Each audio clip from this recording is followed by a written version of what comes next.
খ্রিস্টান আমি যতগুলো মানুষের সাথে মিশলাম আমাদেরকে জিজ্ঞাসা করলে শুধু যিশু যিশু যিশুর পরিচয় দেয়। কয় আপনার ইনজিলে তো যিশুর নাম লেখা নেই।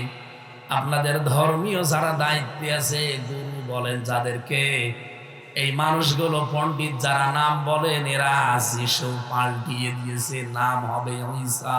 নাম কি? আপনার ঈসা নবী কিন্তু শেষ কথা এটা বলে গিয়েছেন, ইয়াতি মিন বা'দিসমুহু আহমাদ, আমার পরে একজন নবী আসবে যার নাম আহমাদ। যার নাম কি? আমাদের নবীর নাম 7টা আল্লাহ উল্লেখ দিয়েছেন, তার ভেতরে আহমদ একটা, মোহাম্মদ একটা, আব্দুল একটা, মুজাম্মিল একটা, মুদ্দাসসির একটা, ইয়াসিন একটা, তাহা একটা। রব্বুল আলামিন আরো বিভিন্ন নাম উজ্জ্বলভাবে ডাইরেক্ট ভাবে তাকে ডাক দিয়েছেন, কিন্তু তার ভেতরে আহমদ এই নামটা আছে না নেই? খ্রিস্টানরা যেটা বলে ইনজিল শরীফের ভেতরে আহমদ শব্দটা 1000-এর উপরে আমার আল্লাহ উল্লেখ করেছেন, ওরা বিশ্বাস করে কিন্তু মানতে চায় না। এই কারণে বলে আমাদের নবী যিশু, যদিও নামটা ঈসা রুহুল্লাহ, তার নাম যতবার না উচ্চারণ হয়েছে তার চাইতে মুসলমানদের যারা দাবি করছে এদের নবীর নাম বেশি। এই জন্য হিংসা অহংকার করে তারা এই সত্যকে সত্য জানার পরও মানে না। আমি যা বলছি এখান থেকে একটা শিক্ষা আসবে। শিক্ষা যদি আমি নিতে পারি, আপনি নিতে পারবেন তো? বলেন বলেন। ইহুদিদের সাথে মিশলে আমি যেই কয়টা ইহুদিকে দেখেছি বাইরের রাষ্ট্রগুলোতে, তাদের দেখলে বোঝা যায় না ইহুদি, মনে হয় জিবরাইলের খালাতো ভাই। এত বড় বড় দাড়ি, বিশাল জুব্বা, পাগড়ি মাথায় দিয়াস, পাশে একটা মেয়ে লোক একেবারে হাত মোজা পা মোজা দেওয়া, চোখ পর্যন্ত দেখা যায় না, নিকাব দেওয়া সামনে। 3-4টা ছেলে মেয়ে চারপাশে, এদিকে একটা এদিকে একটা এদিকে একটা এদিকে একটা, ঘাড়ে একটা চলতেছে। জিজ্ঞাসা করে নাম কি? নাম ও সুন্দর নাম বলে, কিন্তু ইহুদি। পরবর্তীতে জিজ্ঞাসা করলাম আপনার নবীর নাম কি? বলে জোসেফ। কি জোসেফ কে? আমি বললাম না, আপনার নবীর নাম জোসেফ না, আপনাদের উপরে আল্লাহ তাওরাত নাজিল করেছেন, ওই তাওরাতে আছে তার নাম মূসা। নাম কি? কোরআনে কারীম নবীজি যখন তেলাওয়াত করেন, এই পৃথিবীতে কোন কাজের দিকে আল্লাহর এত বেশি মনোনিবেশ থাকে না, কোরআন পড়নেওয়ালা মানুষের প্রতি আল্লাহ যে নজর দিয়ে থাকে। সুতরাং আজকের মাহফিলের প্রধান আকর্ষণ কে বলেন তো? আরো জোরে বলেন কে? এটা দিয়ে সব চলতে পারে, শুধুমাত্র রাজনীতি বাদ দিয়ে। কেন আপনারা এই বিশ্বাসে বিশ্বাসী যে কোরআন দিয়ে রাজনীতি চলে না, এই বিশ্বাস কেন করেন? এটা দিয়ে যদি নামাজ চলতে পারে, এটা যদি দিয়ে রোজা চলতে পারে, আমার জীবনের বিশাল একটা অংশ, পরিবার, সমাজ, এগুলো চলতে পারবে না? যারা এই কথার সাথে একমত, এই কি আরম্ভ করেছেন আপনারা?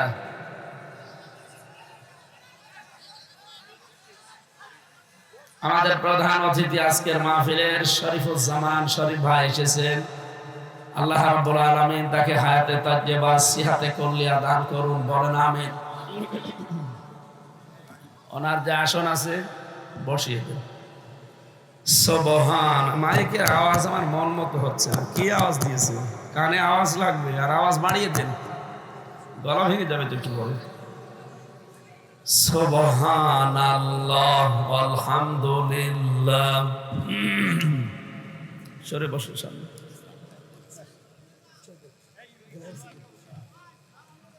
সুবহানাল্লাহ আলহামদুলিল্লাহ লা ইলাহা ইল্লাল্লাহ।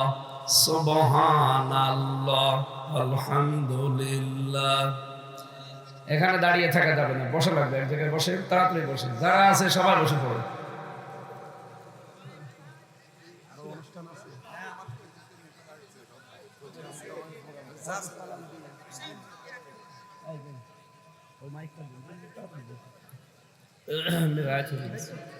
দেন আপনি ঘোষণা দিয়ে দিন, ঘোষণাটা দিয়ে দিন।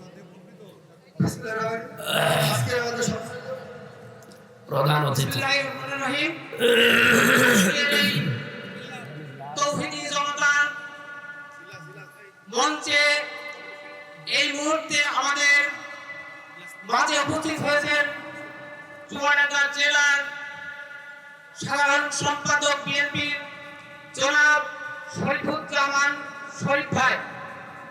জনাব শরীফুজ্জামান শরীফ ভাই তিনি আপনাদের মাঝে দুটো কথা বলে আপনাদের কাছে বিদায় নেবেন, কেন ওনার জরুরি মিটিং আছে সেখানে চলে যাবেন। বিসমিল্লাহির রহমানির রহিম। শাহপুর হাজী উসমান রাবিয়া এতিমখানা মাদ্রাসা উল্লাহ বোর্ডিং এর উদ্যোগে আজকের এই কোরআনের তাফসীর এই মাহফিলের আজকে সম্মানিত সভাপতি, উপস্থিত প্রধান বক্তা, আপনাদের অত্যন্ত প্রিয় মুফতি আমির হামজা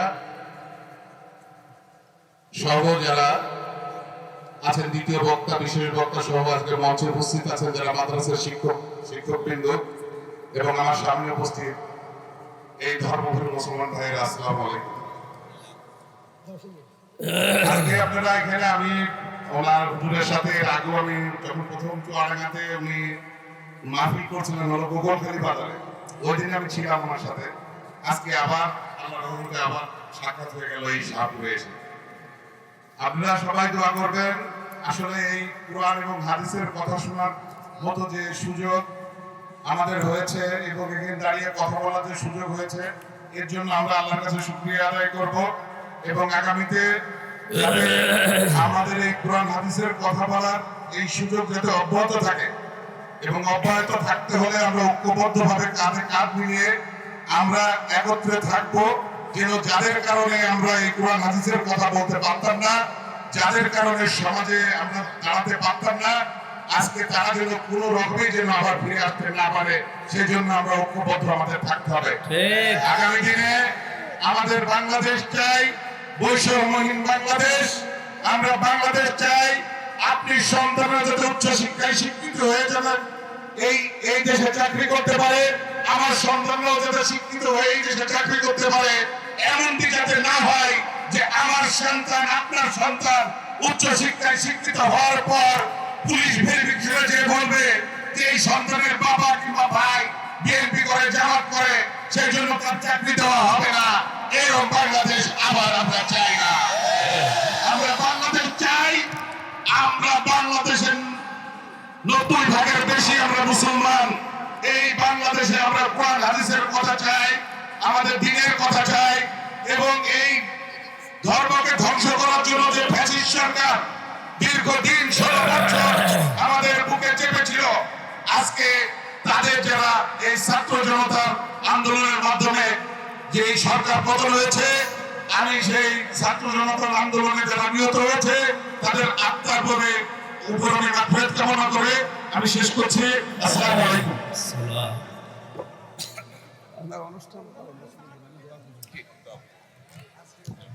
সুবহানাল্লাহ, আলহামদুলিল্লাহ, লা ইলাহা ইল্লাল্লাহ। এ ভাই আওয়াজ আছে? আর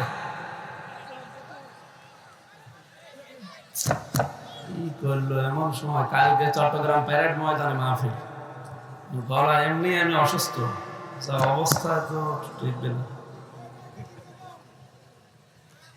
সাউন্ড যদি থাকে একটু বাড়িয়ে দিন, যা আছে সব দিয়ে দিন। আর রিভার্ব দিতে পারছেন না?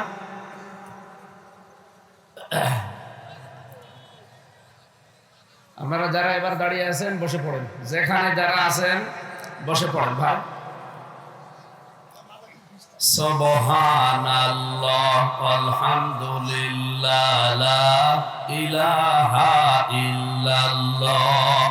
সুবহানাল্লাহ, আলহামদুলিল্লাহ, লা ইলাহা ইল্লাল্লাহ, লা ইলাহা ইল্লাল্লাহ, মুহাম্মাদুর রাসূলুল্লাহ। আমার ভাইরা, আল্লাহ রাব্বুল আলামিন নিজে কোরআন শোনেন, শুধু এতটুকু আমরা পাইনি। বিশ্বনবী যার উপরে কোরআন নাযিল হয়েছে, তিনি মাঝে মাঝে উবাই ইবনে কাব রাদিয়াল্লাহু তাআলা আনহুকে ডাকতেন, বলতেন তুমি তেলাওয়াত করো, আমি একটু শুনি। সাহাবী বলেন, হে রাসূল, কেমন কথায় কোরআন আপনার উপরে নাযিল হয়েছে আর আমি পড়ব? সাহাবীদের ভেতরে মিষ্ট কণ্ঠ দিয়ে সুমধুর কণ্ঠে হযরতে কাব ইবনে উবাই রাদিয়াল্লাহু তাআলা আনহু তিনি পড়তে পারতেন। তেলাওয়াত যদি আল্লাহ নিজে শুনতে চান, যদি রাসূলুল্লাহ নিজে শুনতে চান, সেই কোরআন শোনার জন্য আমরা বসেছি। কথা বলেন না কেন? এই পৃথিবী তৈরি হওয়া 50,000 বছর আগে, এদিকে তাকা,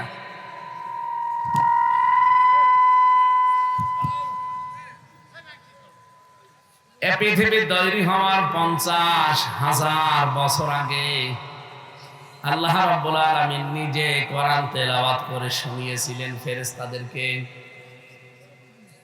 ওই সময় যারা তেলাওয়াত শুনেছে আল্লাহর কুদরতের কণ্ঠে, রাব্বুল আলামিনের তেলাওয়াত শোনার পরে ফেরেশতারা ওই সময় বলেছিল, ওই জাতি কত ভাগ্যবান যাদের উপরে এটা নাযিল হবে, সেই জাতি আমরা। ওই কান কত ভাগ্যবান যে কান এটা শ্রবণ করবে, ওই হৃদয় কত ভাগ্যবান যে হৃদয়কে ধারণ করবে, ওই চোখ কত ভাগ্যবান যে চোখ এটা দেখে দেখে পড়বে। বলেন সুবহানাল্লাহ। পৃথিবী তৈরি হওয়ার 50,000 বছর আগের কথা এটা, অথচ সে ভাগ্য এ দুনিয়াতে কত কোটি কোটি মানুষ চলে গেছে, কেউ পায়নি। উম্মতে মুহাম্মদী আমরা যারা দাবি করছি, আল্লাহ আমাদের না চাইতেই দিয়েছেন। বলেন আল্লাহু আকবার। সুতরাং এখানে অনেক দামি জিনিস আছে। আমি আল্লাহর কসম দিয়ে আপনাদেরকে বলছি, তাফসীরুল কোরআন মাহফিল লিখে দিয়েছেন, আমরা তাফসীর আকারে কোরআন থেকে কথা বলবো ইনশাআল্লাহ, একেবারে মুক্ত চিন্তা নিয়ে। আলাদা একটা মন নিয়ে আপনি বসবেন, আপনার মনে যেন অন্তত এটা থাকে, যা বলছে কোরআন থেকে এটা আমার জন্যই। কথা বলেন না কেন? আরে ভাই, আপনি কয়দিন কোরআন শুনছেন, বুঝতেছেন, লিখতেছেন, পড়তেছেন? আপনার চাইতে একটা হিন্দু লোকের কথা আমি পড়েছি এই পৃথিবীতে, বাংলাদেশে বাড়ি, নরসিংদী, শিবপুর থানায় বাড়ি, গিরিশ চন্দ্র সেন। এ লোকটা আমার আপনার চাইতে কোরআনে কারিম অনেক বেশি পড়েছিল, অনেক বেশি বুঝেছিল, অনেক বেশি লিখেছিল। আমরা বাংলা ভাষাভাষী যারা কোরআনে কারিমের ব্যাখ্যা লিখেছে, তার ভেতরে সেই লোকটাও একজন। সর্বপ্রথম একজন লিখেছেন মাওলানা আমির উদ্দিন বসু মিয়া, এরপরে 2 নাম্বার আর একজন আছে, 3 নাম্বারে এই হিন্দু বেটা। পড়া কোরআন শরীফ সে শুধু অর্থ লেখেনি, আমি তার জীবনী পড়তে গিয়ে পেয়েছি সে তাফসীরও লিখেছে। এখানে আমি সহ যত বড় বড় আলেম আছে, আজকের যার নাম বললাম, সাবেক অধ্যক্ষ মাওলানা আব্দুল জলিল সাহেব সহ যত আলেম আমরা আছি, কেউ বলতে পারবেন না যে পড়া কোরআন শরীফের প্রতিটি শব্দ আমার জানা আছে। পারবে? কেউ পারবে? আমি পড়েছি পুরাটা, কয়েকবার আমার শেষ হয়েছে, কিন্তু আমার সব মনে নেই। এখন আবার দেখা লাগবে, আবার স্টাডি করা লাগবে। বলেন তো, হিন্দু বেটার কি মেধা দিয়েছিল আল্লাহ, আর কি পড়া পড়েছে, কি আয়ত্ত ছিল তার। ওরা কোরআন শরীফ একেবারে তার নখদর্পণে ছিল। এক একটা শব্দের একটা অর্থ না, একাধিক অর্থ তার জানা ছিল, নয়তো সে তাফসীর লিখতে পারতো না। কথা বলেন না কেন? অথচ লোকটা মারা যাওয়ার পরে কিন্তু তার জানাজা হয়নি, তাকে ধোয়ানো হয়নি, কবরে দেওয়া হয়নি, তার জাতির লোকেরা তাকে পুড়িয়ে ফেলেছে। কোরআন এত বুঝেছে, এত পড়েছে, এত লিখেছে, এরপরও আল্লাহ তাকে হেদায়েত দেয়নি, কারণ তার মন ছিল না। এই জবাব দেন না কেন?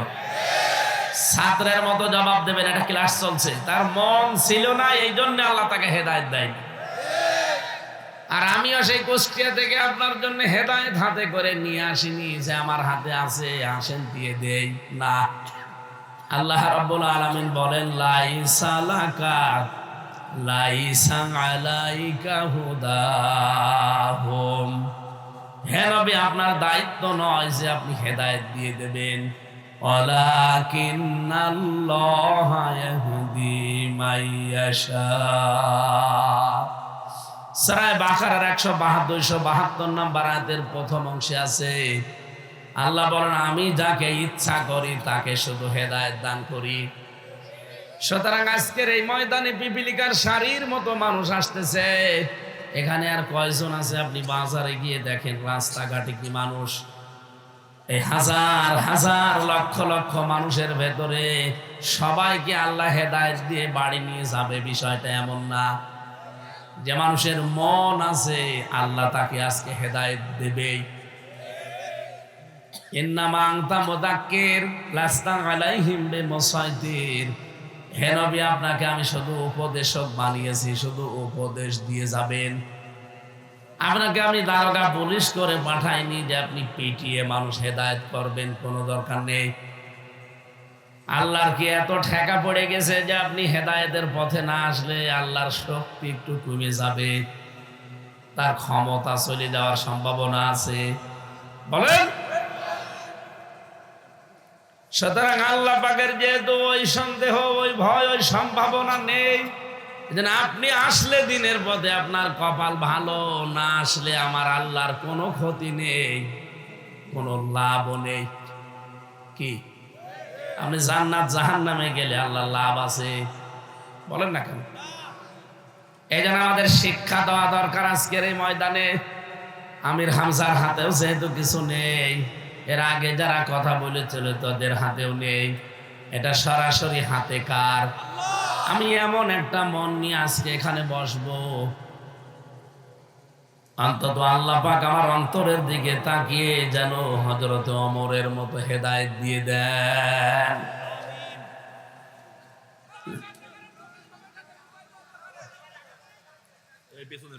মোবাইলের লাইট বন্ধ করে।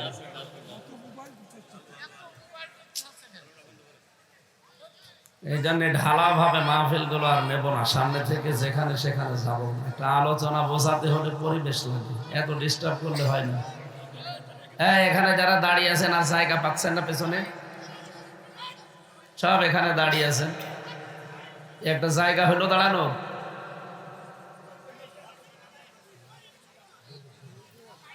এই এ মানুষ না বললেও বসবেন, এখানে জায়গা হয়তো এরকম নেই বসার, থাক দাঁড়িয়ে থাক, তো মানুষের ডিস্টার্ব যেন না হয় ভাই। পেছনে যারা বসে আছে ওরা বারবার কমপ্লেন দেখছি, দেখছেন না?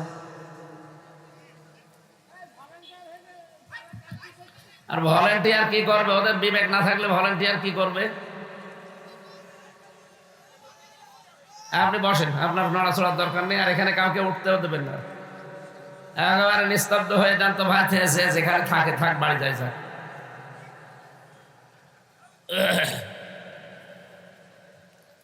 চুয়াডাঙ্গাবাসী, যে আল্লাহ আমাদেরকে কোরআনে কারীম শোনার জন্য নিয়ে এসেছেন, এমন কোরআন আমরা শুনতে এসেছি।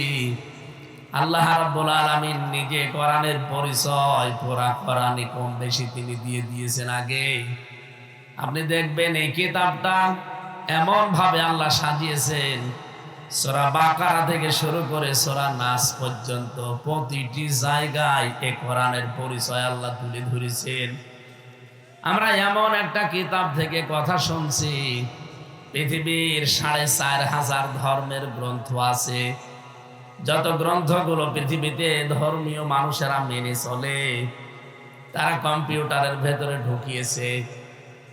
৪৫০০ ধর্মের গ্রন্থগুলো কম্পিউটার বলেছে এর ভেতরে ভুল আছে, রং ইনফরমেশনের ভেতরে পাওয়া যায়। কোরআনে কারীম কেউ ঢুকিয়েছিল, একবার, দুইবার, তিনবার না ১০ বার ঢুকিয়েছে। ১০ বারই লেখা উঠেছে যে এর ভেতরে কোনো সন্দেহ নেই, ভুল তো দূরের কথা। রাব্বুল আলামিন বলেন, যালিকাল কিতাবু লা রাইবা ফীহি, এই কিতাব এমন ভাবে আমি আল্লাহ নাযিল করেছি, এর ভেতরে ভুল তো দূরের কথা, সন্দেহের অবকাশ পর্যন্ত নেই। সূরা ফাতিহা দিয়ে শুরু। আমি একটা গবেষণা বলছি, ভালো করে খেয়াল করবেন, এদিকে তাকান। সূরা ফাতিহার ভেতরে যতগুলো অক্ষর কোরআন পড়তে লাগে 29টা অক্ষর, তার ভেতরে সূরা ফাতিহাতে আপনি 7টা অক্ষর পাবেন না। বলেন তো 29-এর ভেতরে 7 বাদ গেলে কত থাকে? 22টা অক্ষর নিয়ে আমার আল্লাহ কোরআনে কারীমের সূরা ফাতিহা সাজিয়েছেন। আমি নিজে কোন তাফসীর গ্রন্থ থেকে তথ্যটা উদ্ঘাটন করে পেয়েছিলাম। রব্বুল আলামিন এমন সুন্দরভাবে সূরা ফাতিহা সাজিয়ে দিয়েছেন।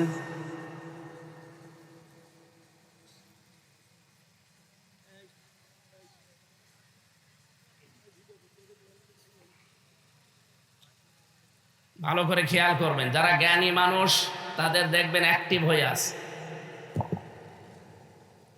প্রথম নম্বরে আপনি সূরা ফাতিহার ভেতরে সা অক্ষর পাবেন না। 29টা অক্ষর ভেতরে 7টা অক্ষর আল্লাহ এই সূরার ভেতরে দেননি। কেন দেননি? যারা মনীষী, চিন্তাশীল, যারা চিন্তা করে এটা বের করেছে। 1 নম্বরে কি অক্ষর নেই? সা। বলেন বলেন।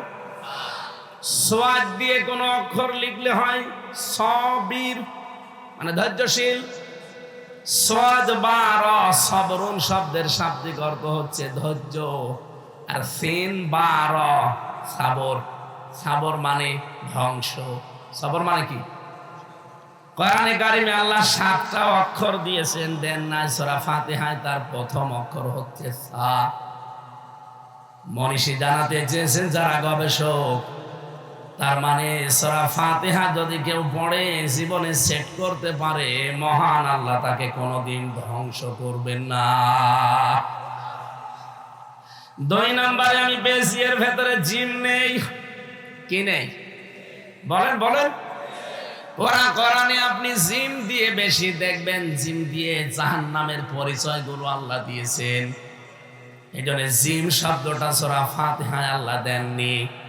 তার মানে সূরা ফাতিহার 7টা আয়াত কোন মানুষ যদি নিজে পড়ে প্র্যাকটিক্যাল লাইফে সেট করতে পারে, মহান আল্লাহ কোনদিন তাকে 7টা জাহান্নামের একটাও দেবেন না।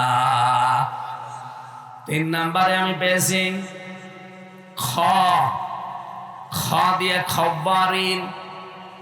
এ শব্দের শাব্দিক অর্থ হচ্ছে ভব ঘুরে, যার কোনো কাজ কাম নেই, যার জীবনের কোনো উদ্দেশ্য নেই।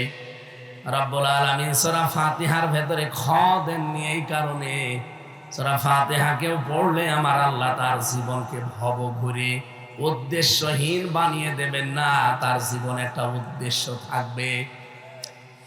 4 নম্বর অক্ষর পেয়েছি শিন। শিন দিয়ে শাখাওয়াত। এর বাংলা অর্থ হচ্ছে দুর্ভাগা।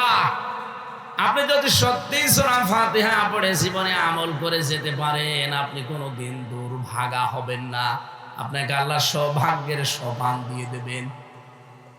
5 নম্বরে পেয়েছি ঝা। ঝা দিয়ে ঝাকুম। আপনারা জানেন জাহান্নামে একটা গাছ আছে, গাছের নাম বলেন বলেন। ইন্না শাজারাতাজ যাক্কুম তুআমুল আসিম। রব্বুল আলামিন বলেন অবশ্যই আমি জাহান্নামের ভেতরে যাক্কুম গাছ তৈরি করেছি, এটা পাপীদের খাবার। কোন মানুষ যদি সূরা ফাতিহা পড়তে পারে, এই যাক্কুম ঝা শব্দটা যেহেতু আল্লাহ দেয়নি, তাকে জাহান্নামের ওই যাক্কুম গাছ কোনোদিন তার কাছে আসতেও পারবে না। এরপরে বেশি জ দিয়ে আমরা বুঝি জুলমাত, মানে অন্ধকার। সূরা ফাতিহা পড়ে আমল করলে আপনি নিজের জীবনকে অন্ধকারের ভেতরে ঠেলে দিতে পারবেন না, আলো আপনাকে আল্লাহ দেখাবে। 7 নম্বরে পেয়েছি ফা। ফেরাকুন। ফেরাকুন মানে বিচ্ছেদ। রব্বুল আলামিন বলেছেন এই পৃথিবীতে অনেক কিছু তোর থেকে বিচ্ছেদ হয়ে যেতে চায়। আমি যে সূরাটা দিয়েছি, কমপক্ষে 17 ফরজ নামাজ 17 রাকাত পড়া লাগে, অন্য নামাজ না পড়লেও। 24 ঘন্টার ভেতরে একজন মানুষ 17 রাকাত মাস্ট বি নামাজ পড়াই লাগবে। কথা বলে না কেন? কি নামাজ সেটা? ফরজ। কি নামাজ?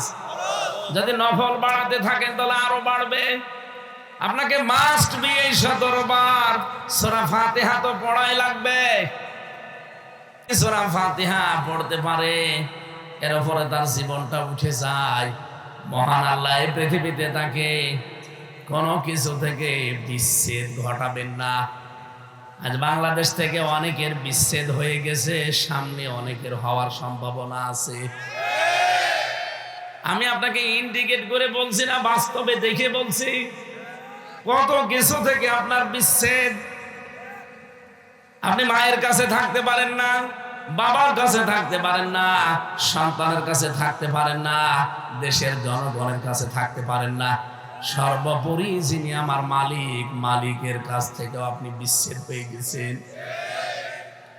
প্রশ্ন আসতে পারে সূরা ফাতিহা তো প্রতিদিন পড়ি আমি। না, সূরা ফাতিহার ভেতরে যে 7টা আয়াত দিয়ে আল্লাহ সাজিয়েছেন, পুরা কোরআন শরীফে আপনি যা পাবেন এই 7টা আয়াতের ভেতরে আল্লাহ সব লুকিয়ে রেখেছেন।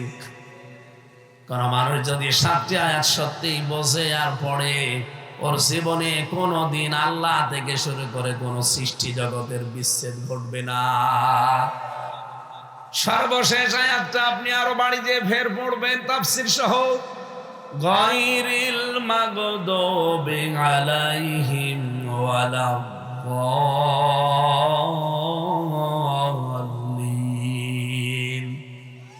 মুখস্থ যাদের আছে জবান খুলে এই দোয়াটা পড়েন, গায়রিল মাগদুবি আলাইহিম ওয়ালাদ-দাল্লিন।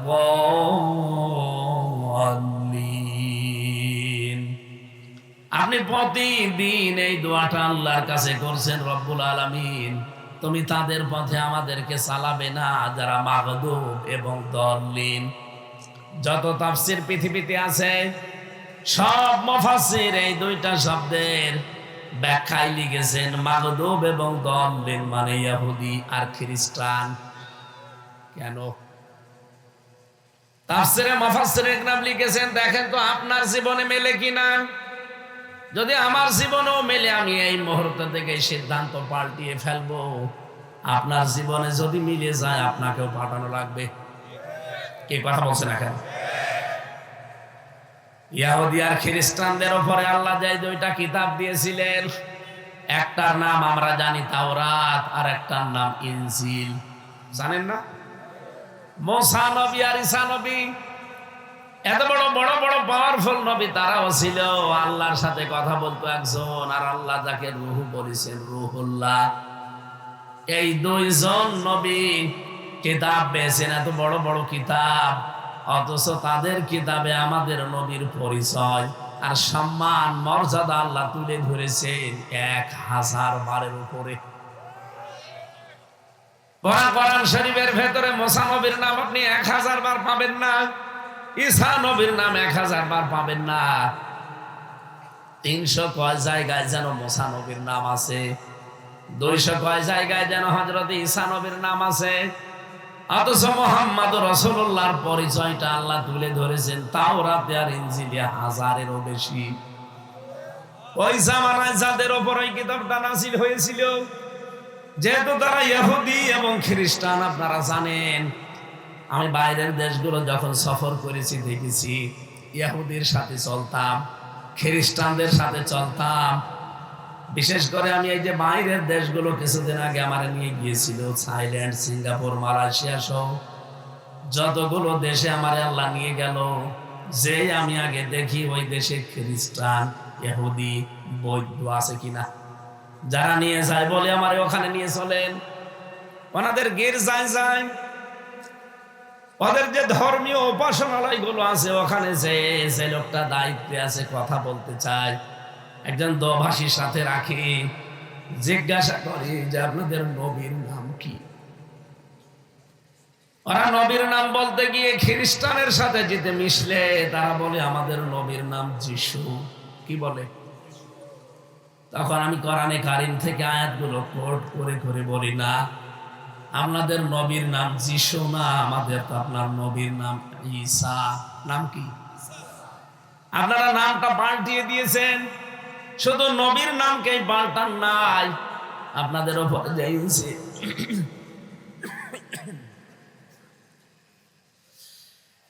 জ্বর আজ 5-6 দিন জ্বর, পাওয়ার আলা বড়ি খেয়ে আসলাম তো, এই জন্য গা ভেতরে ঘামতেছে। ঘাম খাই বসে গেলে আবার ফের ঠান্ডা লেগে যাবে। মাইকটা মন মতো না, এই জন্য হচ্ছে না, এত জোরে কথা বলা যায়। খ্রিস্টান আমি যতগুলো মানুষের সাথে মিশলাম, আমাদেরকে জিজ্ঞাসা করলে শুধু যিশু যিশু যিশুর পরিচয় দেয়। কয় আপনার ইনজিলে তো যিশুর নাম লেখা নেই। আপনাদের ধর্মীয় যারা দায়িত্বে আছে, গুরু বলেন যাদেরকে, এই মানুষগুলো পণ্ডিত যারা নাম বলেন, এরা যিশু পাল্টিয়ে দিয়েছে, নাম হবে ঈসা। নাম কি?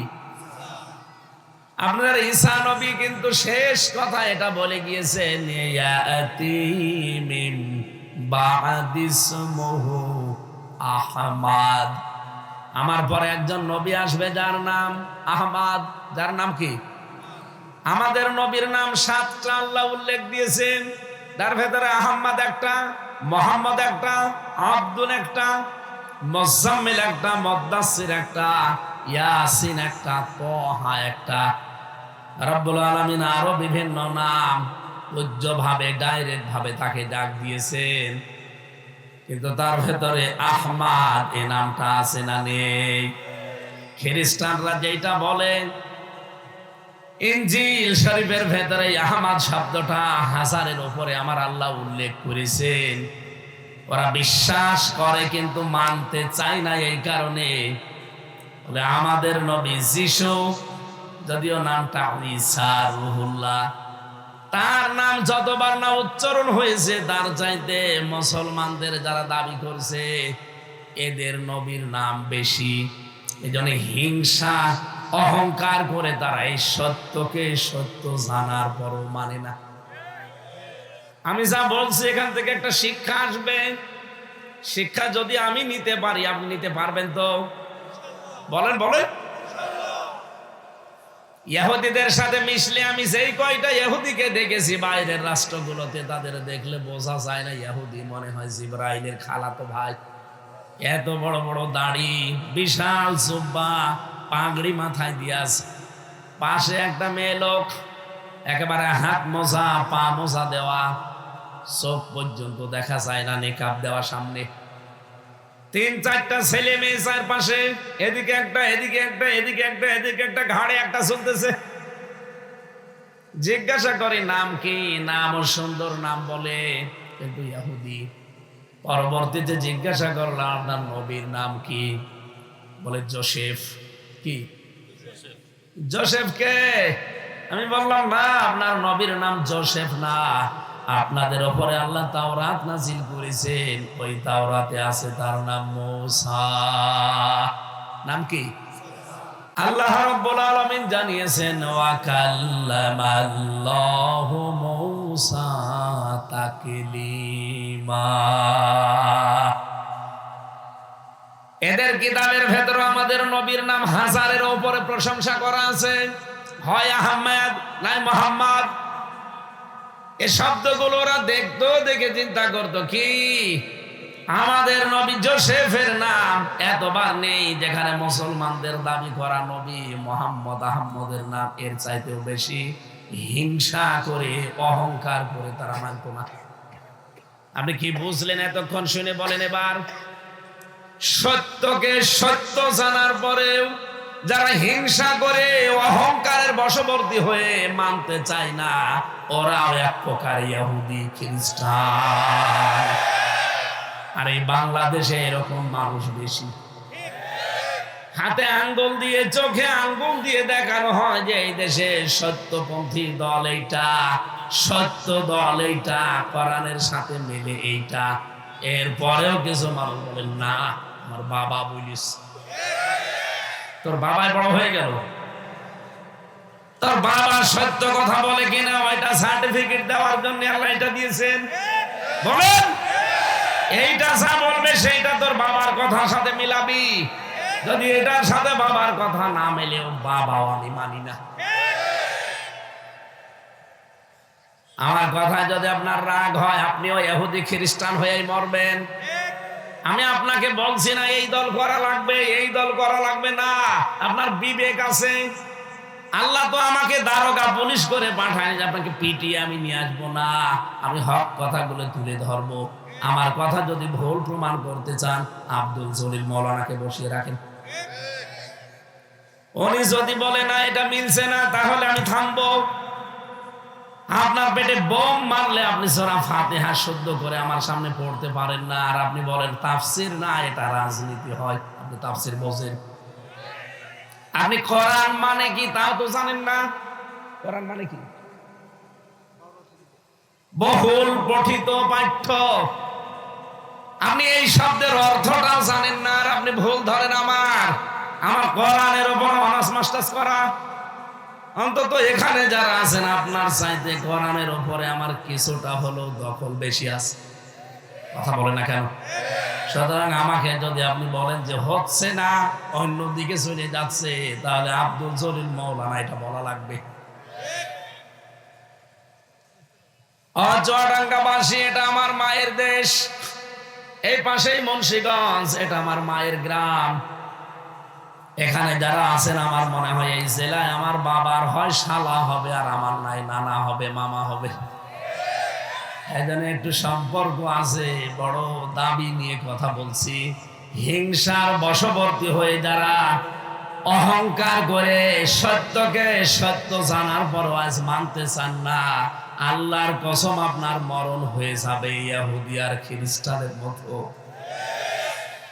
সূরা ফাতিহাতে আল্লাহ যে 7টা অক্ষর দেননি, কেন দেননি? এই কারণে আপনাকে আল্লাহ সৌভাগ্যশালী করতে চান। কি শব্দ দিয়ে আল্লাহ সৌভাগ্যশালী করতে চেয়েছিলেন? রব্বুল আলামিন কোরআনে কারীমের সূরা ফাতিহায় 7টা অক্ষর না দিয়ে জানান দিয়েছেন তামাম দুনিয়ার মানুষেরা। সা দিয়ে সাবরুন, সাবরুন মানে ধ্বংস। আমি আল্লাহ সূরা ফাতিহা যদি সত্যি পড়ে দুনিয়ায় আমল করে আসতে পারো, দুনিয়া আখিরাতে তুই কোনোদিন ধ্বংস হবি না। বলেন সুবহানাল্লাহ। সেই কোরআন থেকে কথা শোনার জন্য নিশ্চুপ হয়ে যারা বসে আছেন, আমরা সব বাদ দিয়ে দিলাম। এবার সরাসরি তাফসিরে প্রবেশ করছি। কোরআনে কারিমে 114টা সূরা আল্লাহ দিয়েছেন। 6666টি আয়াত আছে, এটা প্রসিদ্ধ। 6236টা আয়াত আছে, এটা বিশুদ্ধ। দুইটাই সঠিক। সেখান থেকে মাত্র একটা আয়াত পড়েছে সূরা তাওবার 100 নম্বর আয়াত। আজকের আলোচনার বিষয় হচ্ছে আমার সাহাবীদের মর্যাদার কারণ কি। সাহাবীদের মর্যাদা আছে না? কি মর্যাদা আমার আল্লাহ সূরা তাওবার 100 নম্বর আয়াতে ঘোষণা দিচ্ছেন, ওয়াসাবিকুনাল আউয়ালুনা মিনাল মুহাজিরিনা ওয়াল আনসার ওয়াল্লাযীনা তাবাউহুম বিইহসান। মুহাজির এবং আনসারদের ভেতরে যারা সর্বপ্রথম ঈমানের দিক থেকে অগ্রগামী এবং তাদের অনুসারী যারা যুগে যুগে সরল ভাবে, একনিষ্ঠ ভাবে, মন মতো যে মানুষগুলো তাদের অনুসরণ করে দুনিয়া থেকে বিদায় নিচ্ছে, রাদিয়াল্লাহু আনহুম, আল্লাহ নিজে তাদের উপরে রাজি হয়ে গেছেন। তাহলে এখানে 3টা বিষয়ের নাম পেয়েছি আমরা। এইদিকে তাকান। 1 নম্বরে আনসার এবং মুহাজির। আনসারদের ভেতরে যারা, মুহাজিরদের ভেতরে যারা সর্বপ্রথম ঈমানের দিক থেকে অগ্রগামী, প্রথম যারা ঈমান এনেছিলেন, আল্লাযীনা তাবাউহুম বিইহসান, আর সঠিকভাবে, সরলভাবে, ভালোভাবে, দয়ার সাথে যারা তাদের অনুসরণ করে দুনিয়ার জীবনটা শেষ করতে পারবে। তার মানে আমরা কি কিয়ামত পর্যন্ত যেহেতু তাদের অনুসারী, অনুগামী থাকবে। রব্বুল আলামিন বলেন, আমার সিদ্ধান্ত আমি আল্লাহ নিজে তাদের উপরে রাজি হয়ে গেছি এবং তারাও আমি আল্লাহর উপরে রাজি হয়ে গেছে। শুধু এতটুকুই না, তাদের জন্য এবার পুরস্কার দিলাম, ওয়া'আদ্দা লাহুম জান্নাত। এই মানুষগুলোর জন্য আমি আল্লাহ প্রস্তুত করে রেখেছি আমার বাগান জান্নাত। তাজরি তাহতাহাল আনহার, তাহতিনা এর আগে মিন শব্দটা নেই, এই জন্য তাহাতা হবে। যারা আরবি গ্রামার বোঝে, তাজরি মিন তাহতিহাল হওয়ার কথা। মিন হরফে জার, এটা শব্দ আল্লাহ এখানে দেননি, পুরা কোরআনের অন্যান্য জায়গায় আছে, এখানে আল্লাহ দেয়নি। এই কারণে তাজরি তাহতাহাল আনহার, নদী আর নহর আল্লাহ প্রবাহমান থাকবেন। খালিদিনা ফিহা, চিরকাল সেখানে মানুষকে আল্লাহ রাখবে, কোনদিন আর বের করে দেবে না। চুয়াডাঙ্গাবাসী আপনজনের জন্য বলছি, পৃথিবীতে শোক করার মতো কোনো জায়গা নেই। শোক করার আসল জায়গা হচ্ছে জান্নাত। শোকের আপনি কি দেখেছেন? আরাম শান্তির আপনি কি দেখেছেন? পৃথিবীতে কিছুই দেখেননি। সুখ এবং শান্তির জায়গা আল্লাহর জান্নাত। এমন কোন নিয়ামত নেই যা আল্লাহ সেখানে তৈরি করেননি। আপনার হৃদয়ে কোনোদিন কল্পনাও আসে নাই যে জান্নাত এরকম হতে পারে। এই জন্য আসল সুখের জায়গা আমার আল্লাহ বানিয়ে রেখেছেন, ওইটা পাওয়ার জন্য আপনি দৌড়ান। وفي ذلك فليتنافس المتنافسون। রব্বুল আলামিন বলেন, যারা প্রতিযোগী তাদের প্রতিযোগিতায় নাম লেখিয়ে প্রতিযোগিতা করা দরকার, ওইটা পাওয়ার জন্য। খিতামুহু মিস্ক ওয়াফি যালিকা ফালিয়াতানাফাসিল মুতানাফিসুন ওয়া মিজাজুহু মিন তাসনিম। আমি এই তাসনিমের ব্যাখ্যা পড়েছিলাম তাফসিরে। এত দামি পানি এটা, যার মুখ এখনো পর্যন্ত কেউ খোলেনি। এই পৃথিবীতে সবচাইতে দামি পানির নাম জানেন? সব চাইতে দামি পানি এখন এই পৃথিবীতে 257টা রাষ্ট্র আছে, তার ভেতরে সব চাইতে দামি পানির নাম অ্যাকোয়া ক্রিস্টালা। এটা ভারতের একজন ধনকুব আছে, ওর স্ত্রী পান করেন নীতা আম্বানি। 7.5 লিটার, 7.5 গ্রাম, এতটুকু পানির দাম বাংলাদেশে 51 লক্ষ টাকা। আপনি যদি ওইটা পান করতে চান, আপনার বেশি ফেলা লাগবে। মাত্র 7.5 গ্রাম, এইটার দাম 51 লাখ টাকা। স্বর্ণর কি যেন ভিজিয়ে ওর ভেতরে দেওয়া লাগে, ওটা খেলে নিজের চেহারা, এই যে বরণ মরণ যেগুলো বের হয়, চামড়া জড়িয়ে যায়, এইগুলো হবে না। বলেন তো, ওই মহিলার প্রতিদিন যদি 5 থেকে 6 বোতল এরকম পানি লাগে খাবার খেতে, 51 লাখ টাকা এক এক বোতলের দাম। ও 3.5 থেকে 4 কোটি টাকার শুধু পানি খায়। কথা বলেন, আল্লাহ যে মিজাজুহু মিন তাসনিম দিয়েছেন, এটা শুধু বোতলজাত পানি না, এটা নহর। আল্লাহ বলেন, এই তাসনিম নামে যে নহরটা আছে জান্নাতে, এখান থেকে বোতল জাত করে করে এমন ভাবে তৈরি করা যা আজ পর্যন্ত কেউ খোলেনি। যখন মানুষ প্রতিযোগিতা করে ওইটা পাওয়ার জন্য, ওই লোকটার জন্য আল্লাহ ওইভাবে মুখ এইটে রেখে দিয়েছেন। বলেন সুবহানাল্লাহ। নেতা আম্বানি, মুকেশ আম্বানির স্ত্রী, তার তো পান করা লাগে, তাও হিসাব করে টাকা যতই থাক, এক এক বোতলে যদি নেয় 51 লাখ, 5-6 বোতলের বেশি আমার মনে হয় তার খাওয়া সম্ভব না, সে খাবেও না। জান্নাতে আল্লাহ যে পানিটা আমাদেরকে দেবেন, রব্বুল আলামিন বলেন, এটা 2-5 বোতল 7 বোতল না, যত ইচ্ছা ওই লোকটা পান করতে পারবে। তাহলে সুখের জায়গা দুনিয়ার কোন জায়গায় পাবেন? যা আছে এগুলো অস্থায়ী। সাময়িক সুখ পেলেও তার চাইতে দুঃখ পায় মানুষ বেশি। কিন্তু মরণের পরে আল্লাহ যে বাগানের ঘোষণা দিলেন, এই বাগান আল্লাহ এমন ভাবে বানিয়েছেন, ওয়ালাকুম ফিহা মা তাশতাহি আনফুসুকুম ওয়ালাকুম ফিহা মা তাদউন নুজুলাম মিন গফুরির রহিম। রব্বুল আলামিন বলেন, এমন ভাবে জান্নাত আমি বানিয়েছি মানুষ চাওয়ার আগে জিনিস পেয়ে যাবে।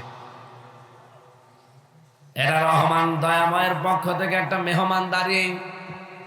রব্বুল আলামিন এই জিনিস যাদের জন্য রাখলেন, বললেন একবার যদি আমি কাউকে প্রবেশ করাই এই বাগানে, কোনদিন তাকে আমি আল্লাহর বের করে দেব না। খালিদিনা ফিহা লা ইয়াবগুনা আনহা হিওয়ালা। আমি তো বের করে তাকে দেবই না। লোকটা কোনদিন জান্নাতে যদি যেতে পারে, ও বের হতেও চাইবে না। বলেন আল্লাহু আকবার। যালিকাল ফাউজুল আযীম। এইটাই মহা সফলতা। এই সফল হওয়ার জন্য আজ পৃথিবীতে যারা চেষ্টা চালিয়ে যাচ্ছে, সবচাইতে বেশি এই সফলতা পাওয়ার জন্য চেষ্টা চালিয়েছে নবীরা। কারা? এদের পরে সবচাইতে বেশি চেষ্টা চালিয়েছে সাহাবীরা। সাহাবীরা কেন আল্লাহর কাছে এত মর্যাদা পেয়েছেন? আমি 10টা কারণ খুঁজে পেয়েছি তাফসীরে। এদিকে তাকা। এই 10টা বিষয় আজকে আপনি এখান থেকে নিয়ে যাওয়া লাগবে। এই পৃথিবীতে সবচাইতে বেশি আল্লাহ রাজি আর খুশি হয়েছেন কাদের উপরে? নবীদের। বলেন বলেন। নবীদের পরে আল্লাহ সবচাইতে বেশি খুশি হয়েছেন সাহাবীদের উপরে। আজ পৃথিবীতে বহু দল বিদলে মানুষ বিভক্ত হয়ে অনেকে সাহাবীদের ভেতরে সবচাইতে দামি যিনি হযরতে আবু বকর, যাকে জান্নাতের প্রতিটি গেট ডাকতে থাকবে, তাকে পর্যন্ত খারিজি যারা আছে এরা গালি দেয়। এক কথা বলছেন এটা। হযরতে আলী নবীর জামাই, তাকে পর্যন্ত গালি দেয়। এ বাংলাদেশে, ভারতে, পাকিস্তানে, বিশ্বের কতগুলো দেশ আমাকে আল্লাহ নিল, আমি অন্য দেশে পাইনি। এই 3টা দেশে একটা মিথ্যা কথা কারা যেন ছড়িয়ে দিয়েছে। এদেশে যারা একামতে দিনের আন্দোলন করে, বাংলাদেশ, ভারত আর পাকিস্তানে, তারা নাকি সাহাবীদের বিদ্বেষী। এটা পুরা ডাহা মিথ্যা কথা। আরে ভাই, আপনার চাইতে পড়াশোনা আমি জীবনে একেবারে কম করিনি। কওমি মাদ্রাসায় আমার পড়া আছে, হাফেজিতে পড়া আছে, কারিয়ানা পড়া আছে, আলিয়া মাদ্রাসায় সর্বোচ্চটা পড়া আছে, বিশ্ববিদ্যালয় শেষ করা আছে। আমি একেবারে মাথায় এক গোবর পুরে বসে নেই। এরা যদি সাহাবায়ে কেরামের বিদ্বেষী হতো, সাহাবীদের প্রতি যদি হিংসা বিদ্বেষ, এরা যদি সাহাবীদের গালি দিত, একটা শব্দ যদি আমি কোন জায়গায় পেতাম, আল্লাহর কসম কোনদিন একামতে দিনের সাপোর্ট করতাম না। আপনি কোন কারণে এই মুসলিম মানুষদের উপরে একটা মিথ্যা তহমত লাগিয়ে রাখবেন? জীবনে কোনদিন পড়িয়েছেন নাকি সব শুনে শুনে? এখানে যারা বসে আছেন আমি প্রত্যেককে চ্যালেঞ্জ দিচ্ছি, এই যে মিজান, অনেকেই বলে মিজানের পাল্লা মানে দাড়ি পাল্লা। এ জায়গায় যারা বসে আছেন, একজনও জীবনে কোনো অভিধানে পেয়েছেন যে মিজান মানে দাড়ি পাল্লা লেখা আছে? না, কেউ পাননি আর পাবেনও না কোনোদিন। কারণ মিজান মানে দাড়ি পাল্লা না, মিজান মানে মানদণ্ড। মিজান মানে কি?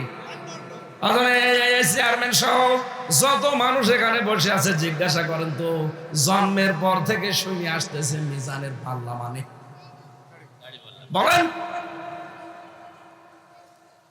কেন এই কথা বিশ্বাস করবেন আপনি? কোনদিন পড়লেন না শুনে শুনে? সাহাবীদের বিদ্বেষী একামতে দিনের আন্দোলন করে যারা দিন কায়েম করতে চায়, দিন প্রতিষ্ঠা করতে চায়, ওদের কি মাথা খারাপ হয়ে গেছে? আল্লাহ যাদের উপরে রাজি তাদের উপরে তহমত দিয়ে, তাদের উপরে গালি দিয়ে, তাদেরকে ছোট করে কোনোদিন জান্নাতে যাওয়া যাবে? কেন আপনি এই মিথ্যা তহমত তাদের উপরে লাগাবেন? কোনদিন পড়েছেন তাদের লিখিত বইগুলো? আমি এই শব্দটা যেহেতু এসেছে নিরসন করতে চাই। মিজান, যারা বলেন যে মিজানের পাল্লা মানে দাড়ি পাল্লা, এদিকে তাকান।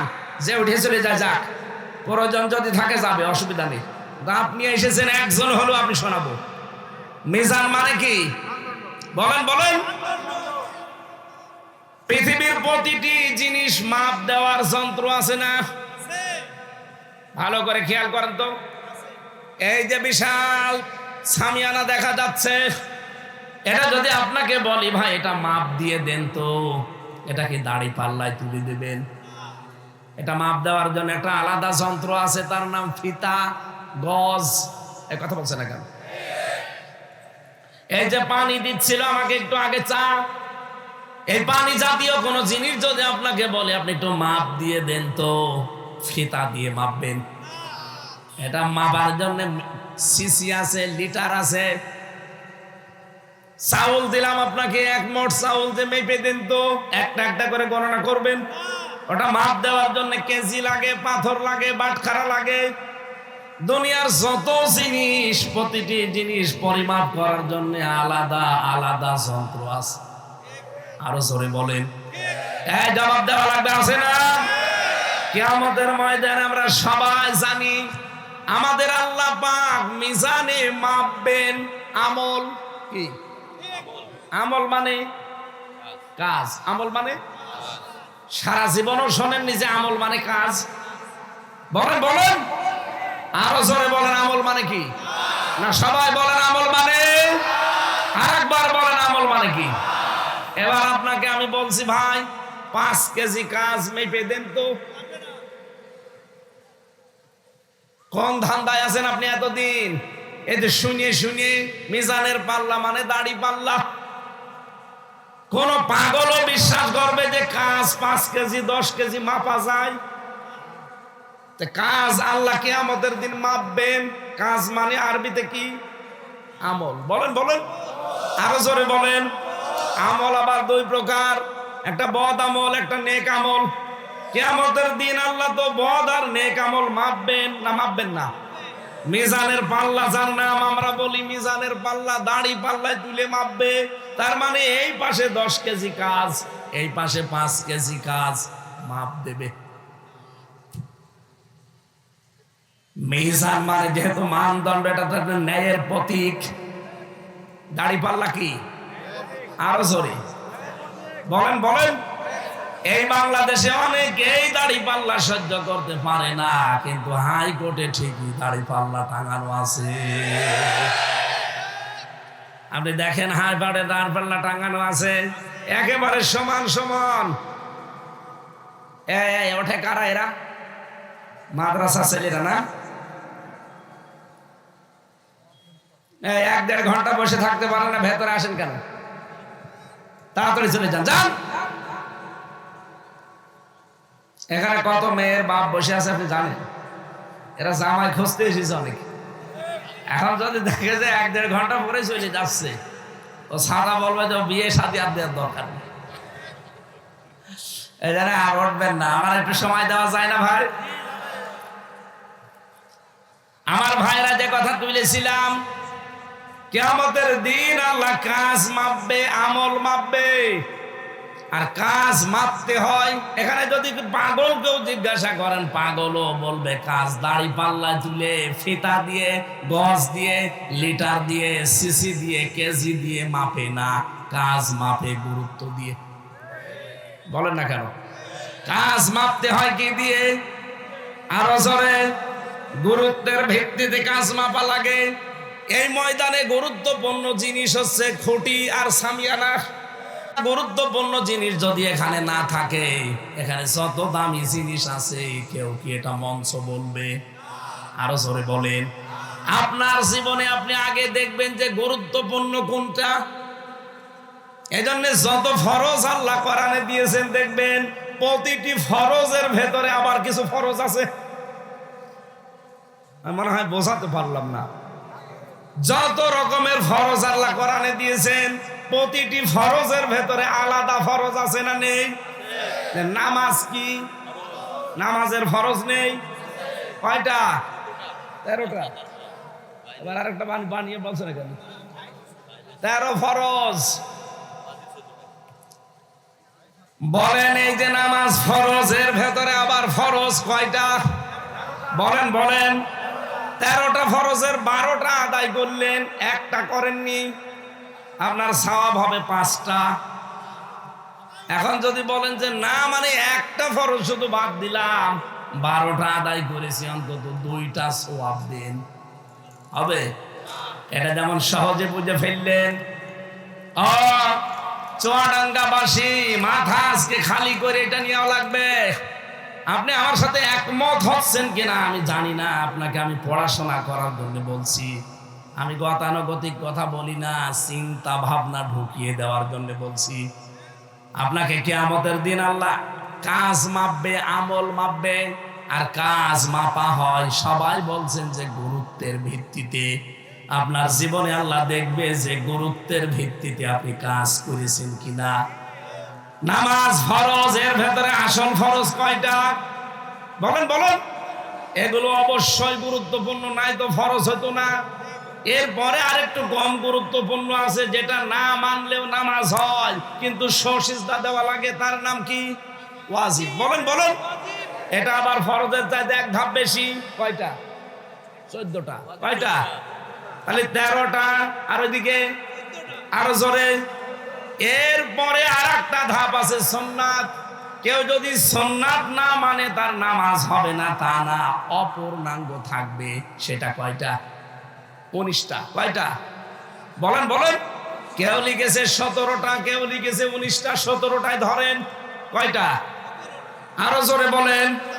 ফরজ পেলাম কয়টা? ওয়াজিব, সুন্নাত 17। বলেন বলেন? নামাজ নষ্ট হয়ে যায় কয় কারণে? 19। কয়টা? আরো জোরে বলেন। কি বুঝলেন এখান থেকে ধাপে ধাপে? ফরজ আছে, ওয়াজিব আছে, সুন্নাত আছে, এরপরে নামাজ ভাঙার কারণ আছে, এরপরে মুস্তাহাব আছে, এরপরে মুবাহ আছে। এতগুলো বিষয় দিয়ে আল্লাহ নামাজটা সাজিয়েছেন, কিন্তু যত উপরে যাবেন তত সংখ্যা বাড়বে না কমবে? দেখেছেন ফরজ কিন্তু খুব বেশি না। এখানে ফরজ জিনিস মনে করেন খুঁটি, আর এই সামিয়ানা একে খুব বেশি। ফরজের চাইতে যেগুলো না হলেও অন্তত এটা মঞ্চ হবে, সেটার কিন্তু বাহার বেশি। এই যে ফুল, ছাতা না হলে মঞ্চ হবে না, এদের বাহার দেখেছেন? এখানে কার্পেট বিছিয়েছে, কার্পেট না হলে এটা মঞ্চ হবে না, এর বাহার দেখেছেন? কি সুন্দর লাগছে। অথচ আসল জিনিস এই সামিয়ানাটাও দেখেন আপনারা সুন্দরটা দিয়েছেন, এমনও সামিয়ানা দেখেছি 14 জায়গায় তালি লাগানো, কিন্তু সামিয়ানা সেটা। তার মানে আমাদের আসল জিনিস এই ময়দানের জন্য পেলাম, এই মঞ্চের জন্য খুঁটি আর এই দুইটা যদি না থাকে, যত সুন্দর ফুলই দেন, যত সুন্দর কার্পেট দেন, যত সুন্দর সোফা চেয়ার দেন, এটাকে কেউ মঞ্চ বলবে? আপনার জীবনে আল্লাহ ফরজ গুরুত্বপূর্ণ, যেহেতু কাজ মাপা হয় কিসের ভিত্তিতে? আরো জোরে বলেন। এই কোরআনে আল্লাহ গুরুত্বপূর্ণ কাজ দিয়েছেন আমাদের জীবনে 500টি। কয়টা? যেটা ফরজ বলা হয়। আপনি 499টা পালন করেন, আর একটা তো করেন না, আরো বিরোধিতা করেন। কিয়ামতের দিন যখন আল্লাহ মাপ দেবে, বলেন তো আপনি কি ওই নামাজের মতো সওয়াব পাবেন না? 0। এই কথাটা এত সহজ ভাষায় বলার পরও বোঝেন না। বলে হুজুর আমি এখনো বুঝি নাই। এদিকে আসেন, কানের নিচে এমন জোরে 2টা দেব দিতে পারবেন? বলেন এত সহজ করে বলার পরও যদি কেউ না বোঝে, আমার মনে হয় আজরাইল দেখার আগে আর বুঝবে না। এক কথা বলেন না কেন? এখন আপনাকে আমি চিন্তার খোরাকি দিলাম, আপনি ভাবেন আপনার জীবনের গুরুত্বপূর্ণ কাজগুলো কি আগে করতে পারছেন, নাকি ওয়াজিব, সুন্নত, নফল, মুস্তাহাব, মুবাহ নিয়ে পড়ে আছেন? আপনি ভাবেন তো আপনি কোন কাজে আছেন? এই কোরআন এই জন্যই তো আপনাকে বোঝা লাগবে, পড়া লাগবে। 500টা শরীয়তের বিধানের ভেতরে আছে। আপনি হয়তো মানেন, 400টা মানেন, আর 100টা মানেন না। একটা ফরজ যেখানে বাদ গেলে পুরাটা বাদ, একটাও সওয়াব হয় না। আপনি 400টা মানেন, 100টা মানেন না, আপনার সওয়াব কিয়ামতে হবে। এই সহজ জিনিস না বুঝে আপনি জাহান্নামে যাবেন, আর আমি তাকিয়ে তাকিয়ে দেখবো আমি তো আপনার ভাগ্নে। এই কথা বলছে না কেন? আমি আত্মীয় হয়ে এটা দেখতে পারবো না অন্তত এই জেলার জন্য। কালকে যাবো চট্টগ্রামের প্যারেড ময়দানে, ওরা যায় যাক না, এটা আবার রেকর্ড হচ্ছে। ওরা আমার আপনার মতো আত্মীয় না, ওদেরকে আমি এত দরদ নিয়ে কালকে বলবো না। কালকে আমার আলোচনার বিষয় একটা ওরা সাজিয়েছে, সেটার উপরে কথা বলবো। আজকে আপনাকে আমি বাঁচাতে চাচ্ছি, আল্লাহর কসম। আমি কোরআনের চোখ লাগিয়ে, হাদিসের চোখ লাগিয়ে দেখতে পাচ্ছি এই গুরুত্বহীন কাজগুলোকে আমরা গুরুত্ব দেই, আর গুরুত্বপূর্ণ কাজ যেটা জীবনে দরকার ওইটা আমরা ছেড়ে দেই। চুয়াডাঙ্গাবাসী, যে কথাটা বলছিলাম সাহাবায়ে কেরাম আল্লাহর দরবারে কবুল হয়ে গেছে। আল্লাহ বলেন রাদিয়াল্লাহু আনহুম ওয়া রাদু আনহু, আমি নিজে তাদের উপরে রাজি হয়ে গেছি, তারাও আমার উপরে রাজি। তাদেরকে আমি সব জ্ঞানে স্বেচ্ছায় হিংসা করব, গালি দেব, তাদেরকে ছোট বানাবো। আমি কি মানুষ? বলেন বলেন। আর আপনি কোন কারণে আমার উপরে দোষ চাপিয়ে দেন যে আমি সাহাবীদের দেখতে পারি না, সাহাবীদের গালি দেই? কোনদিন আপনি আমার লেখাপড়ায় পেয়েছেন? খালি শুনে শুনে, ওই যে মিজানের মতো। মিজান মানে মানদণ্ড, আর সারা জীবন শুনছি মিজানের পাল্লা মানে কি। এই জন্য অনেকে মনে করে এমন সুবহানাল্লাহ পড়বো, এই দাড়ি পাল্লা পূর্ণ হয়ে যাবে, দু একটা গোনা যদি হয় অসুবিধা নেই। এই কারণেই তো মানুষ গোনা করে। মিজানের পাল্লার সঠিক নিয়মটা আমরা জানি না, এই জন্য আমরা গোনাও ছাড়তে পারি না। যদি জানতাম যে না কিয়ামতে আল্লাহ মাপ দেবে গুরুত্বের ভিত্তিতে, তাহলে অবশ্যই আপনার জীবনে অন্যায় বড় বড় গুলো ছেড়ে দিতেন। নামাজ যেমন বড় ফরজ, সুদ খাওয়াও বড় গুনাহ। বলেন বলেন, সুদ খাওয়া বড় গুনাহ না? এই চুয়াডাঙ্গা জেলায় এমন মানুষ আছে যারা টাকা ছেড়ে রাখে, টাকা আসে 1000 টাকা দিলে মাসে মাসে 200 টাকা বেশি দেয়। এটার নাম সুদ। নাম কি? আপনারা হয়তো ইন্টারেস্ট বলে চালান, অসুবিধা নেই, জিনিস যাই হোক। এক কথা বলছেন এখন, যারা খান সুদ 1000 টাকা ছেড়ে রাখেন, মাসে মাসে 200 টাকা বেশি খান, আল্লাহর কসম আপনি মায়ের সাথে জিনা করছেন। এই কাজে আছেন কারা? হাত তোলেন তো। আলহামদুলিল্লাহ, আমার নানা হয় এরা, আমার মামা হয় এরা, এই কাজে থাকতে পারে। তাহলে এই যে ভিডিও হচ্ছে, আমার বদনাম হয়ে যাবে না? আলহামদুলিল্লাহ, যাক নেই। আমি বাংলাদেশের সারা দেশে এখন যাচ্ছি, প্রত্যেক জেলায় আমি এবার বলতে পারবো যে আমার মামারা নানারা সুদখোর না। যদি 2-1 থাকেন অন্তত আজকে থেকে তওবা করে ছেড়ে দেব। কারা কারা এই টাকা ছেড়ে দেবেন? হাত তোলেন তো। এই যে আছে, আপনার কয় টাকা ছাড়া আছে? না, এর আগে তাহলে আপনি মিথ্যা কথা বলেছেন।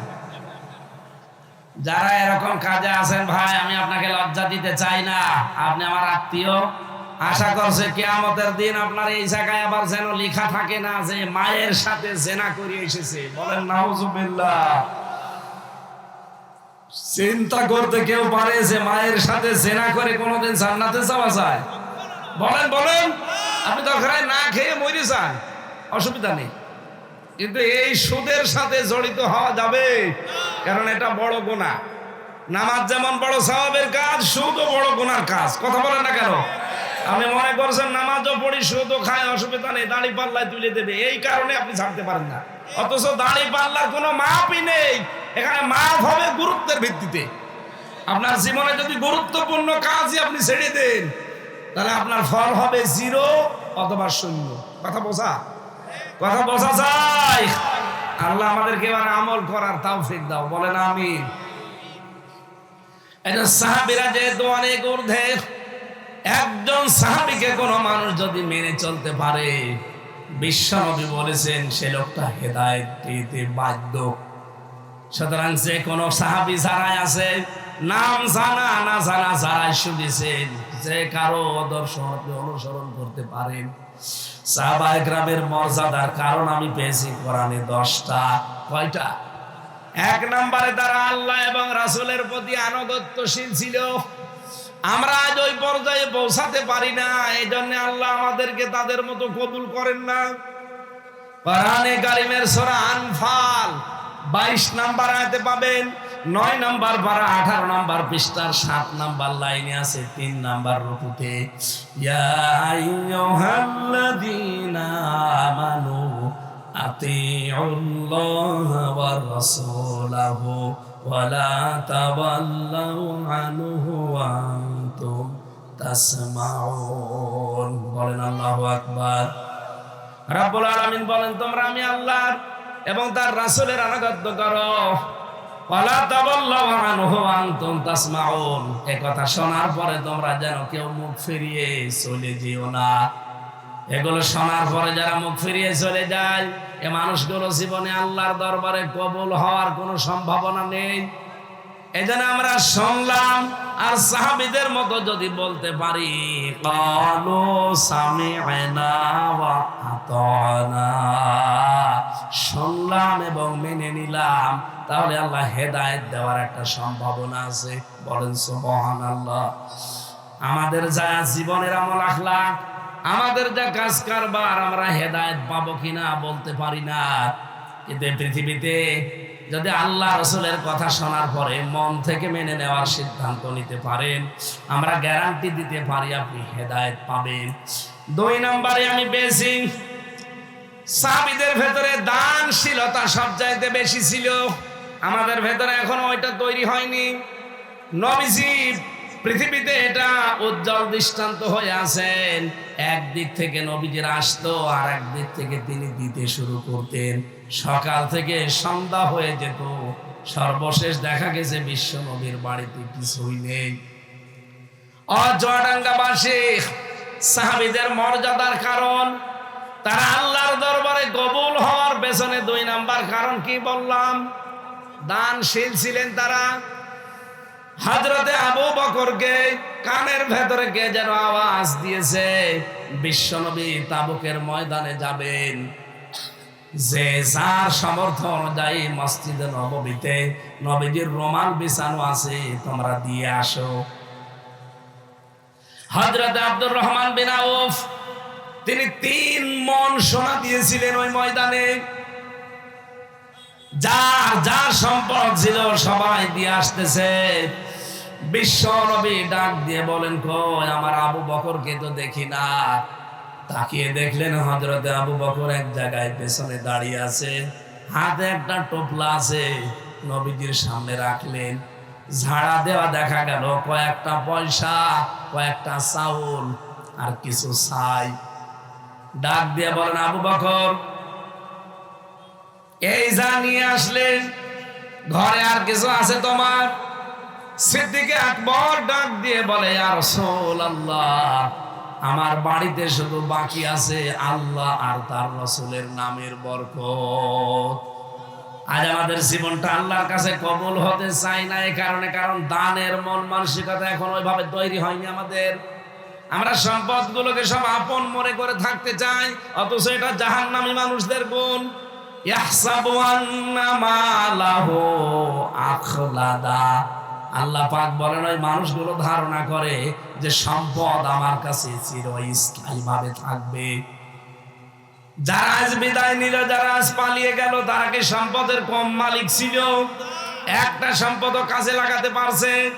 কুষ্টিয়ার হানিফের দিকে তাকান, বাড়িটা শ্মশান হয়ে গেছে।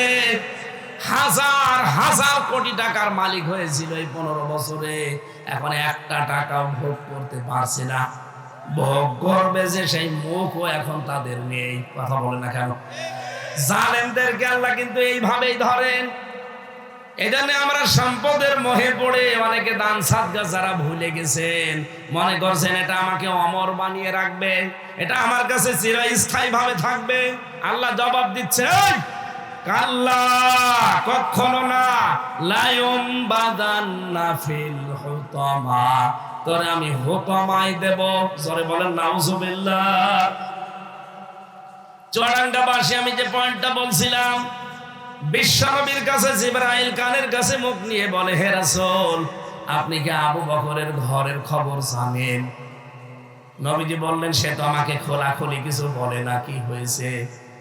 ফেরেশতা বলে, হে রাসূল, বাড়ি থেকে আসার সময় সিদ্দিক আকবরের স্ত্রী রোমানা রাদিয়াল্লাহু তাআলা আনহা সেই মহিলা ডাক দিয়ে বলেছে, স্বামী আমার নবী জিহাদের ময়দানে অর্থ কালেকশন করছে, সবাই তো সব কিছু দিচ্ছে, আমার তো দেওয়ার আর কিছু নেই, একটু দাঁড়াও। বাড়ির ভেতরে গিয়ে বিছানার উপর থেকে পাটি, বিছানা ছিল, ধরলেন খেজুরের পাতার পাটি, নিজের পরনের সাথে দিলেন, হিংতেছে শরীরে, তারপর শব্দ করে বেঁধে রেখেছে। কাপড়টা পুরাতন হয়ে গেছে, অথচ তিনি শ্রেষ্ঠ ধনীর 7 জন ধনী ছিল ওই জামানায়, তার ভেতরে তিনি একজনের স্ত্রী। কাপড়টা খুলে প্যাকেট করে স্বামীর হাতে দিয়ে বললেন, নবীজির সাহাবীরা জিহাদের ময়দানে যারা আহত হবে, এটা ব্যান্ডেজের কাজে লাগবে। হযরত জিবরাইলের দিকে নবী একটু ঘুরে দেখলেন, কারণ অন্য কেউ দেখতে পারে না। নবীজি তাকিয়ে দেখলেন ফেরেশতা জিবরাইল খেজুরের পাতার পাটি পরা, পেছনে লক্ষ লক্ষ ফেরেশতারা দাঁড়িয়ে আছে, সবার পরনে খেজুর পাতার পাটি। ডাক দিয়ে বললেন, ফেরেশতা কি আশ্চর্য পোশাক আর পাওনি, কি পরেছো? জিবরাইল বলে, হে রাসূল, আপনি তো খোঁজ রাখেন না, জানেনও না, সিদ্দিকে আকবর আবু বকরের স্ত্রী আজকে যে দৃশ্য দেখিয়েছে, নিজের সর্বশেষ সম্বল ছিল পরনের পোশাক, কাপড়টা, সেইটাও খুলে আপনার জন্য আজকে পাঠিয়েছে জিহাদের ময়দানে আল্লাহর রাস্তায়। রব্বুল আলামিন এত বেশি আজকে খুশি হয়ে গেছে, তাই পরিবারের উপরে আজকে সারা দিন সারা রাত শুধু আমি না, যত ফেরেশতা আকাশে আছে জমিনে আছে, সবার জন্য আল্লাহর কাছে পছন্দনীয় পোশাক হচ্ছে খেজুর পাতার পাটি। চুয়াডাঙ্গাবাসী এটা শুনতে যত সহজ মনে হচ্ছে, বলেন তো বাস্তবতা কি অত সহজ? কত কঠিন সিদ্ধান্ত নিয়েছিল তারা দানের ক্ষেত্রে,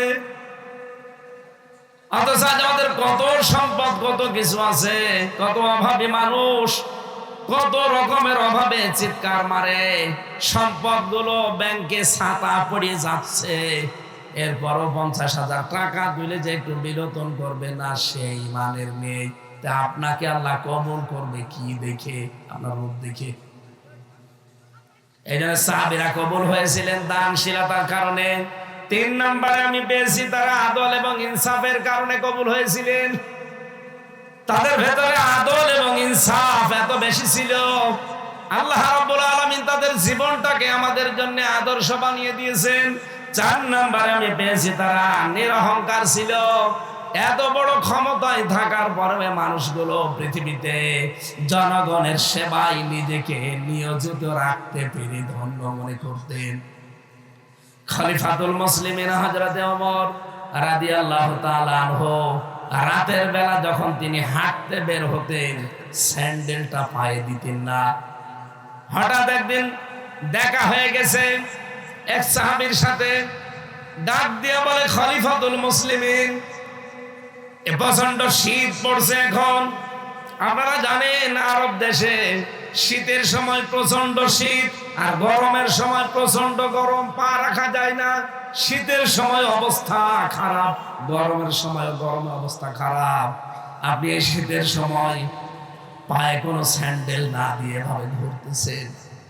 হযরত ওমর ডাক দিয়ে বলে, দেখো, আমার পরিবার থেকে যখন আমি বের হয়েছি, আমার বাড়ি থেকে সেই কয়টা বাড়ি পার হয়ে রাস্তা পর্যন্ত আসা লাগে, এই কয়টা রাস্তায় প্রায় 3টা প্রতিবেশীর বাড়ি পার হয়ে আসা লাগে। আমি যদি স্যান্ডেল জুতা খড়ম পায়ে দিয়ে বাড়ি থেকে বের হয়ে রাতের বেলা, আমার প্রতিবেশীর ঘুমের ডিস্টার্ব হতে পারে, আমি তাদের দায়িত্বে আছি দেশের, আমার দ্বারা আমার প্রজারা কষ্ট পাবে, এই কারণে আমি স্যান্ডেল খুলে খালি পায়ে এসেছি। আমাদের যারা দায়িত্বে ছিল, বলেন তো এরকম মানুষ আমরা পেয়েছি? বলেন। তারা তো এত বড় দায়িত্ব পালন করার পরও কিরকম নিরহংকার ছিল দুনিয়ায়। আল্লাহ রাব্বুল আলামিন তাদের বর্ণনা দিয়েছেন, আখফিব জানাহাকা লিমানিত্তাবাআকা মিনাল মুমিনিন। সাহাবায়ে কেরাম কবুল হয়েছিলেন। পয়েন্টগুলো আমি তাফসীর থেকে পেয়েছি। 6 নম্বরে 5 নম্বরে তারা কোনোদিন দুর্নীতির সাথে জড়িত হননি। সাহাবী হওয়ার পর থেকে তাদের জীবন হয়ে গেছে পরিচ্ছন্ন। আর বাংলাদেশে যারাই রাজনীতি করছে আমরা দেখি, যদি ওর কর্মজীবন আলাদা না থাকে, ওর জীবনটা পুরাই দুর্নীতি। এই দেশে যারা রাজনীতি করবেন আগামী থেকে, তাদের আলাদা কর্মজীবন থাকা লাগবে। এই কথা বলছেন না কেন? হযরত আবু বকরের চাইতে আপনি বড় রাজনীতিবিদ হয়ে পড়েছেন। আপনি আর কতটুকু জায়গা চালান? হযরত আবু বকর দেশের প্রেসিডেন্ট ছিলেন। প্রতিদিন তিনি তার কর্মজীবন একটা আলাদা বানিয়ে রেখেছিলেন। তার এলাকার ভেতরে যারা উটের দুধ দহন করতে পারতো না, তিনি এই দায়িত্ব নিয়ে রাতের একটা সময় তিনি দুধ দহন করে ওখান থেকে কিছু পয়সা কামাই করতেন। আজ বাংলাদেশেও যারা সত্যি রাজনীতি করে ইসলাম দিয়ে, আপনি দেখেন তার প্রতিজনের আলাদা একটা ছোট্ট কর্মজীবন আছে। আর এই দেশে আমরা অন্যান্য বহু দলের এমন নেতা দেখতে পাই যাদের কোনো কাজ নেই, কর্মজীবন নেই, শুধু পেশায় রাজনীতি। তার মানে এটা রাজনীতি না, এটা পেশা না, এটা ওর দুর্নীতির কামাই করার ফসল। সাহাবায়ে কেরাম আল্লাহর কাছে কবুল হয়েছিলেন, আপনি হননি কেন? হননি এই কারণে আপনার আলাদা কোন কর্মজীবন আছে। বলেন এত ছোট কাজ আমি করব? আরে বেটা, আপনি কত বড় মানুষ। সে যদি মানুষের উটের দুধ দহন করে জীবিকা নির্বাহ করতে পারে, কাপড় সেলাই করতেন রাতের বেলা, তাও খেলাফতের দায়িত্ব পালন করে। আল্লাহর দরবারে এত বেশি কবুল হওয়ার পেছনে আমি কারণ একটা পেয়েছি আবু বকরের। তিনি একবার তার সন্তান এসে বলে, মা আমি একটু পায়েস খেতে চাই। মা বলছে, পায়েস খাওয়ার মতো তো কিছু ঘরে নেই, তোমার বাবাকে বলি।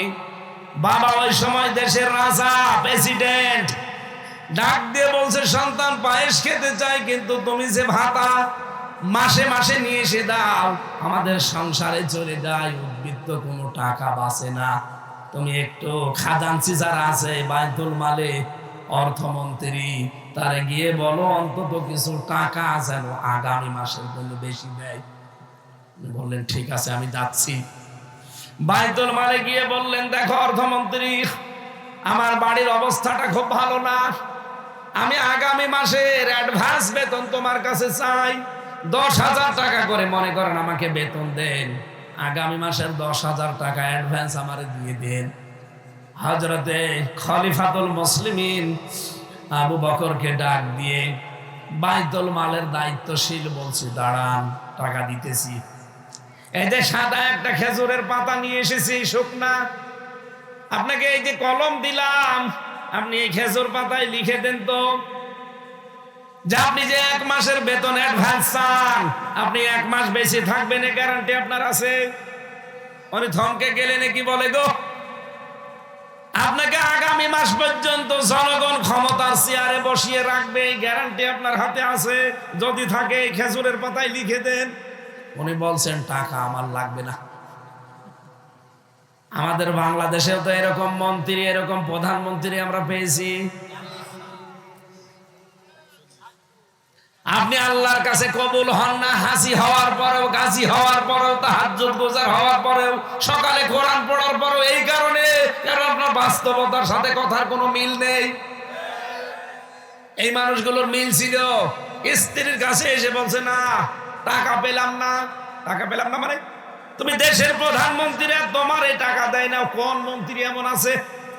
না, কিছু বলা যাবে না। বলছে ঠিক আছে, তোমাকে আমি আর কিছু বলবো না। 15 দিন পরে ঠিকই পায়েস বানিয়েছে। সন্তান যখন খেতে বসেছে, উনি রাষ্ট্রের দায়িত্ব পালন করে এসে দেখলেন সন্তান পায়েস খায়। এই দাঁড়া, খাওয়া বন্ধ কর। স্ত্রীকে ডাক দিয়ে বলে, রোমানা কিভাবে, কি কোথা থেকে পেলে পায়েস? স্ত্রী বলে, স্বামী আপনি মনে করবেন না আমি অবৈধভাবে এটা উপায় করেছি না, আপনি যেই ভাতা প্রতিদিন আমাকে এনে দেন, ওই টাকা থেকে আমি প্রতিদিন 2 টাকা 4 টাকা করে আমি বাঁচিয়ে রাখি। 15 দিনে আমার কাছে প্রায় 50-60 টাকা হয়ে গেছে। এই টাকা আমি পাশের বাড়ির একজনকে দিয়ে 2 কেজি আটা নিয়েছি, ওইটা দিয়ে পায়েস বানিয়েছি। হযরত ওমর সঙ্গে সঙ্গে ছেলেকে নিয়ে চলে গেলেন।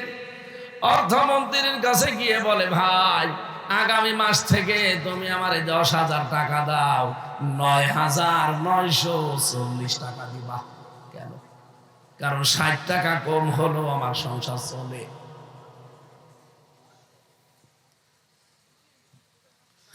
ও বাংলার মুসলমানেরা কোথায় আছেন আপনি? কথাগুলো শুনতে যত সহজ মনে হচ্ছে, এটা বাস্তবতা অত সহজ না।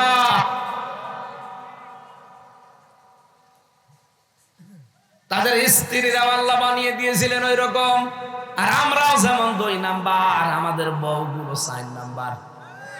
কথা বলে না কেন? স্বামী তো চোর আর স্ত্রী হচ্ছে বাটপার। ওরা যদি ওই সময় বলতেন যে হ্যাঁ তুমি এইভাবে করেছো, ঠিক আছে, আগামী মাস থেকে 10,000 বেতন পায়, এমন ভাবে অর্থমন্ত্রীর কাছে বলবো যেন 12,000 হয়ে যায়। যে বলছে দেখো 9,940 টাকা আমার দিবা, কারণ আমি ভেবে চিন্তে দেখলাম যে 60 টাকা কম হলো আমার সংসার 1 মাস চলবে। এই টেন্ডেন্সি ভেতরে আমাদের যতদিন দায়িত্বশীল যারা আছে তাদের তৈরি না হবে, এই দেশটা ততদিন জান্নাত হবে না। এরপরের পয়েন্টে পেয়েছিলাম আমি, তারা 6 নম্বরে নির্ভীক ছিলেন।